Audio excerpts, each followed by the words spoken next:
और चलिए आगे बढ़ेंगे और बिहार का रुख करते हैं। बिहार से बड़ी खबर, जहां कोचिंग विवाद पर तेजस्वी यादव ने मुख्यमंत्री को चिट्ठी लिखी है। मामले की सीबीआई जांच की मांग हुई है।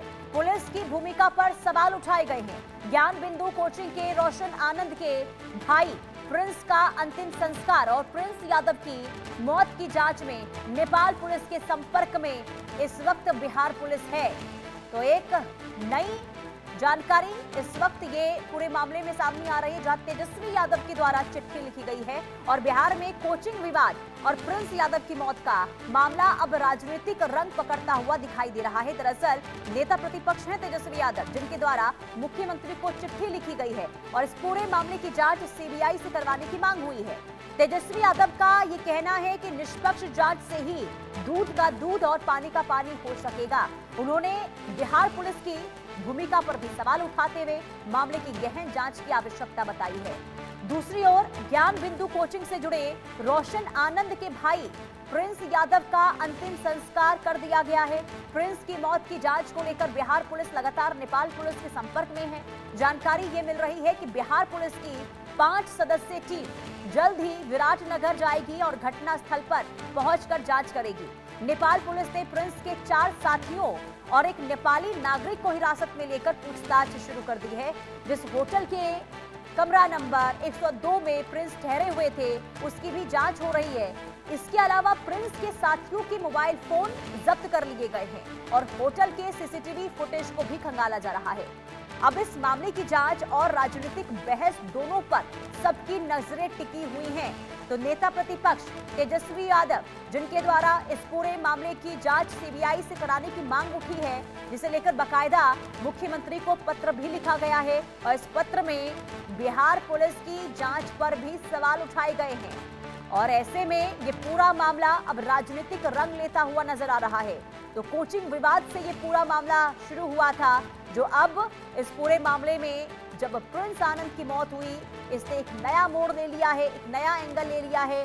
तेजस्वी यादव खुद सामने आए, मुख्यमंत्री को लेटर लिखा गया है जिसमें यह कहा गया है कि सीबीआई जांच होनी चाहिए, क्योंकि पुलिस इस पूरे मामले की ढंग से जांच नहीं कर रही है, सही तरीके से इस पूरे मामले की जांच पड़ताल नहीं हो रही है।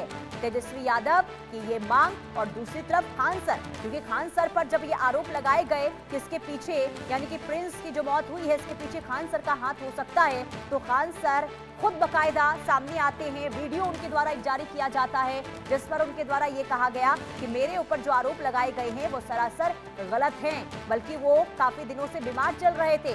उनके दोस्तों के द्वारा ये जानकारी दी गई, यानी कि खान सर ये कहते हुए नजर आए कि जो प्रिंस के दोस्त थे उनके द्वारा उनको बताया गया कि प्रिंस जो है वो बीमार थे, दवाइयां ले रहे थे, जिस वजह से उनकी जान गई है और मेरे ऊपर जो आरोप लगाए जा रहे हैं वो गलत है। तो दूसरी तरफ इस पूरे मामले को लेकर बिहार पुलिस नेपाल पुलिस से लगातार संपर्क साधे हुए है। इस पूरे मामले को लेकर खबर यह भी है कि बिहार पुलिस उस जगह जा सकती है जहां पर प्रिंस की मौत हुई थी, उस होटल में जा सकती है जहां पर पुलिस की मौत हुई थी। आखिर इस मौत के पीछे की वजह क्या है? क्या हत्या है, आत्महत्या है या फिर कोई और वजह? क्या बीमार चल रहे थे जिस वजह से उनकी जान गई है? कई सवाल प्रिंस की मौत ने खड़े जरूर कर दिए हैं और दूसरी तरफ अब इसे लेकर सियासत भी शुरू हो चुकी है।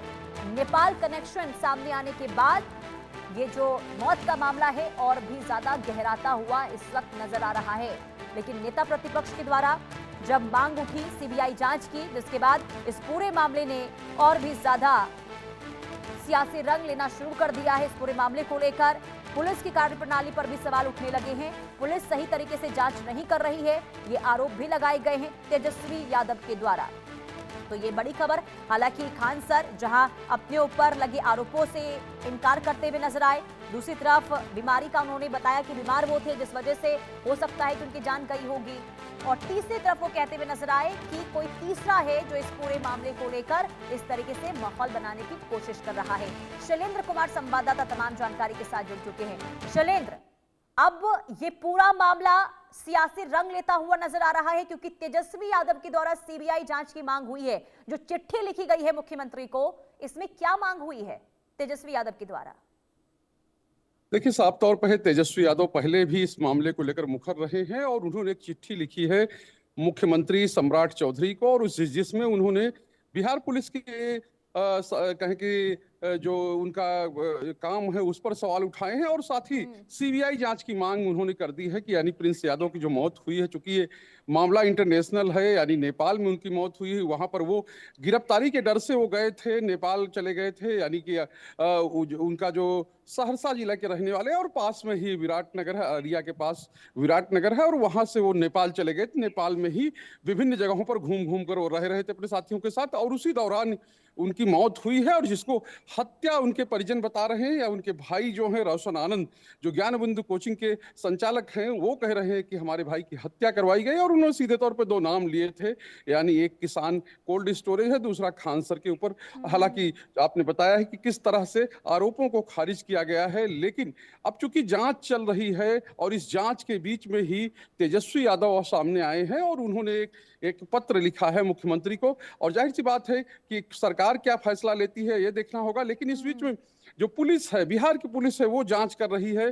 चूंकि ये मामला नेपाल का है, तो नेपाल पूरा होमवर्क करके जो बिहार की पुलिस है वो नेपाल जाएगी। 5 सदस्यीय टीम बनाई गई है, वो टीम जाकर वहां देखेगी कि आखिर स्थितियां क्या थी, परिस्थितियां क्या थी। और इस बीच में जो खबर आ रही कि 5 लोग वहां हिरासत में है, नेपाल पुलिस की हिरासत में है, जिनमें 4 जो है प्रिंस के साथी हैं, और एक उस होटल का स्टाफ है, यानी कि एक नेपाली नागरिक है। तो 5 लोगों को वहां नेपाल पुलिस ने हिरासत में लिया है, उनसे पूछताछ चल रही है। वहां पोस्टमार्टम रिपोर्ट जो आएगी, विस्तृत रिपोर्ट आएगी। हालांकि शुरुआती रिपोर्ट जो आई है उसमें यह कहा जा रहा है कि कोई भी संदिग्ध चीज जो है वो नहीं मिली है। अब देखना यह है कि विस्तृत जो रिपोर्ट आती है उसमें क्या होता है, और बिस्तरा उनका सुरक्षित रखा गया है, उसकी भी जांच की जाएगी कि तमाम तरह के एंगल होते हैं, कहीं कोई जहर वगैरह तो नहीं दिया गया है। तो ये सब चीजें चल रही है। और एक चीज और वहां पर सामने निकल कर आई थी कि वो मानसिक रूप से परेशान थे, जिसकी वजह से वो मानसिक जो दवाइयां लेते थे, और उसका भी एक एंगल सामने आया। तो ये कह सकते हैं कि जांच चल रही है, आगे क्या चीजें होती है, क्योंकि जो सीसीटीवी फुटेज है होटल का वो भी खंगाला जा रहा है। साथ ही जो ये उनके साथी हैं, जो 4 साथी उनके साथ में थे, उनके मोबाइल फोन्स की भी जांच की जा रही है कि कहीं कोई संदिग्ध चीज तो नहीं है, कहीं कुछ साजिश का हिस्सा तो नहीं बने वो लोग। ये सब चीजें एक तरह से देखी जा रही हैं, और इन सब चीजों को देखने के बाद ही शैलेंद्र, क्योंकि देखिए ये जो आप जानकारी दे रहे हैं कि उनके साथ 4 दोस्त भी थे, उनसे भी लगातार पूछताछ हो रही है, उन्हें हिरासत में लिया गया है, लेकिन जो मानसिक स्थिति उनकी ठीक नहीं थी, जो जानकारी आप भी दे रहे हैं, और यही जानकारी दी गई थी खान सर के द्वारा, जो उनके द्वारा वीडियो जारी किया गया है, दवाइयां वो ले रहे थे, ऐसी भी बातें बताई गई है।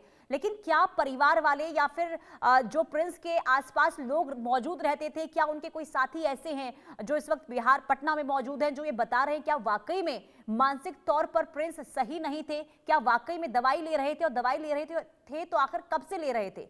क्या इसके बारे में किसी की ओर से कोई बयान दिया गया हो अभी तक?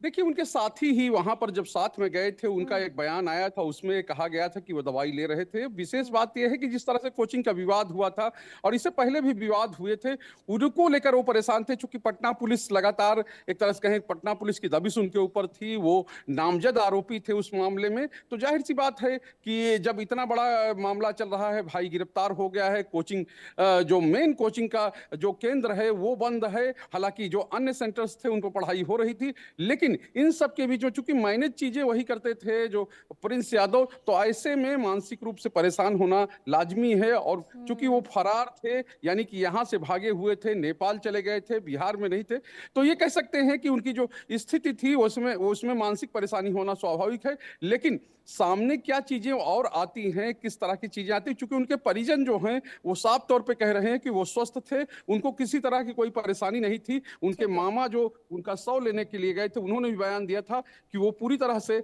स्वस्थ थे। और एक बात और है कि उनके पिता जो हैं वो भी अब जो बेटे की मौत है उससे टूट गए हैं, और उनको अस्पताल में भर्ती कराया गया। तमाम ये सूचनाएं आ रही हैं, और इस बीच में जो उनका अंतिम संस्कार है वो किया गया है। सहरसा के वो रहने वाले थे। बिल्कुल, और देखिए कोचिंग विवाद ने किस तरीके से एक नया मोड़ अब ले लिया है। प्रिंस की जान जब गई है, इसके बाद आप बने रहिए शैलेंद्र हमारे साथ, मैं आपके पास लौटती हूँ। देखिए, तेजस्वी यादव ने तो मांग की है सीबीआई की, लेकिन तेज प्रताप इस पूरे मामले को लेकर क्या कह रहे हैं, जरा वो भी सुन लीजिए। उन्होंने जो जिस तरीके से प्रिंस की हत्या करवाने का साजिश रचा है, पूरा देश दुनिया के लोग ने देखने का काम किया है कि खान ने किस तरीके से कोचिंग सेंटर खोल के लोगों को भ्रमित करने का काम किया। इतना पैसा कहाँ से आया? हम मुख्यमंत्री जी से और मोदी जी से, सेंट्रल से ये मांग करते हैं कि उनका कोचिंग का जांच होना चाहिए, सीबीआई जांच, कि इतना पैसा कहाँ से आ रहा है, इतना कहाँ से। हमको भी खान ने बुलाया था फंक्शन में, तो हमने देखा कि चकाचौंध पूरा एकदम हजारों करोड़ रुपया खर्चा करके सजाना वजाना, ये सब कहाँ से आया पैसा? तो इसलिए इनके ऊपर जांच बैठना चाहिए, सीबीआई का जांच होना चाहिए। हम मुख्यमंत्री जी से मांग करते हैं और हमने ट्वीट और पोस्ट भी किया था इसको लेकर के, जिसको लेकर के अभी देखिए उनको रिहा हुए, वो गए अपने भाई के दाह संस्कार में। तो तेजस्वी यादव, तेज प्रताप दोनों ही सीबीआई जांच की बात यहां पर कर रहे हैं, मांग उनकी तरफ से हो रही है और आरोपों के घेरे में इस वक्त खान सर हैं। शैलेंद्र, अब ऐसे में क्या माना जाए कि खान सर से पूछताछ भी करेगी क्या बिहार पुलिस? देखिए, बिल्कुल पूछताछ बिहार पुलिस कर सकती है। खान सर अपनी सफाई दे रहे हैं। हालांकि एक चीज और भी सामने आई है कि जिस तरह से पूरा मामला चला और खान के ऊपर जिस तरह से उकसाकर गोली चलवाने का आरोप लगा है, कहें कि उस एफआईआर को क्वेश कराने के लिए जो खान सर हैं, यानी उनके वकील हैं, उन्होंने हाई कोर्ट का रुख किया है। यानी कि उनके ऊपर इस पूरे विवाद में जो एक एफआईआर पुलिस की ओर से की गई है, उसको भी वो खारिज कराना चाहते हैं। और तमाम तरह के आरोप जो है, चूंकि तेज प्रताप यादव ने पहले भी हत्या की आशंका जताई थी और ये कहा था कि हत्या हुई है, अब उसी बात को आगे बढ़ा रहे हैं और सीधे तौर पर खान सर पर निशाना साध रहे हैं, कह रहे हैं कि नहीं, उनकी संलिप्तता है। ये चीजें हैं। और दूसरी बात, जो पैसे की बात है, पैसे की बात कल रोशन आनंद ने भी कही थी, यानी कि जो ज्ञानबंद कोचिंग के संचालक हैं, जब वो रिहा हुए थे उसके बाद उन्होंने एक प्रेस कॉन्फ्रेंस की थी और उसमें साफ तौर पर आरोप लगाया था कि आखिर इतना पैसा खान सर के पास कहां से आता है, इसकी जांच होनी चाहिए। और विशेष बात यह है कि उन्होंने एक एक कड़ी, यानी उन्होंने अपनी हत्या की साजिश का आरोप जो है वो लगाया था और कहा था किस तरह से जो कोचिंग का गार्ड है उसको अपना गार्ड बनाकर कहे कि एक प्लांट किया गया था और उनकी कोचिंग, कुल मिलाकर शैलेंद्र ये कह है, सकते हैं कि देखिए, अब ये मौत सामान्य थी या फिर इसके पीछे किसी की साजिश है, अब अभी जांच का इंतजार करना होगा। लेकिन इतना तो तय है कि एक बार फिर से मुश्किलों में खान सर जरूर फंसते हुए नजर